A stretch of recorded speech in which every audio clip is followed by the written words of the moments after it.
você estava sendo irônico, é só que eu estou contextualizando Sim. aqui o que ele fala. Bom, onde eu não posso ser irônico é no comentário em relação ao impeachment no Corinthians, né? O Meliante foi impeachmentado, 70% a 30%, é como a gente comentou no posse de bola, 7-3 num jogo de futebol é goleada.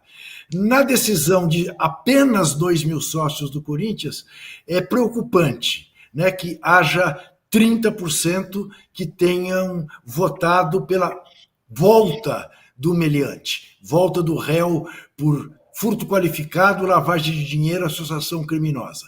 Mas é mais ou menos a porcentagem que está aí, né, dos que rezam para ET com telefone celular, bate continência para pneu, essa coisa. É mais ou menos esse o contingente do hospício brasileiro. Então, foi o que se deu também no Corinthians.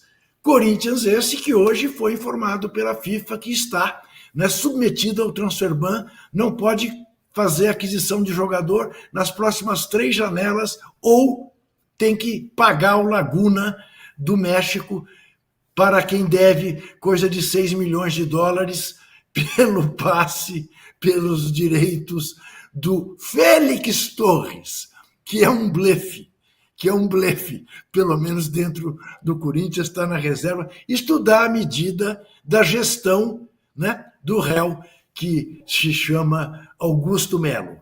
Agora, o Corinthians vai, nos próximos dias, por decisão numa votação dos seus 300 conselheiros, 100 vitalícios, 200 trienais, escolher quem vai cumprir o mandato tampão até dezembro de 26.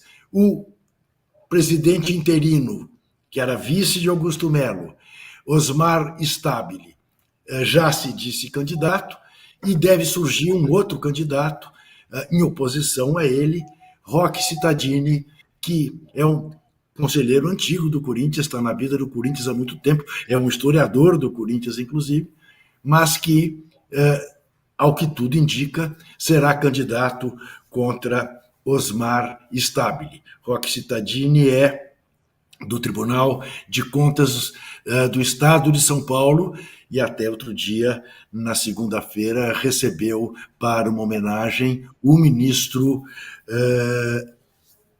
Alexandre Moraes. Muito bem. O transfer ban pode ser uma solução para o Corinthians, não sei se vocês concordam. Porque é uma maneira de o Corinthians parar de gastar mal. Não pode gastar. Ótimo. Eu conto uma história rapidamente. Durante o Estado Novo, houve uma intervenção do governo Getúlio Vargas no jornal Estado de São Paulo, da família Mesquita, porque o Estadão era contra, né, a ditadura varguista. E houve uma intervenção. O interventor chegou lá e descobriu que o jornal estava indo à falência, ia quebrar. E ele saneou as contas do Estadão. Quando o Estadão foi devolvido à família Mesquita, já na democracia, queda do Getúlio Vargas, a família Mesquita meio que deu graças ao fato de que alguém tinha saneado as finanças, porque a família mesmo não conseguia administrar o jornal com competência. Quem sabe acontece isso no Corinthians.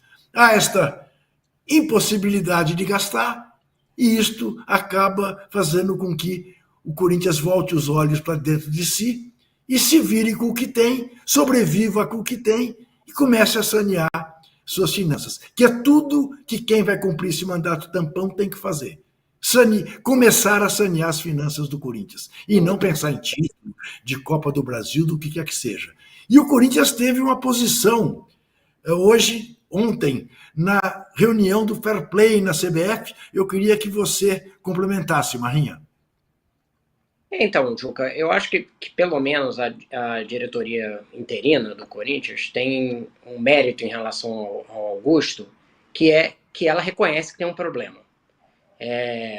Eles estiveram lá no seminário do Fair Play, foi aquele seminário que a Leila deu uma alfinetada no Corinthians, né, dizendo, a Leila Pereira, presidente do Palmeiras, dizendo que eu perdi para um time que não paga as contas e eu pago tudo em dia.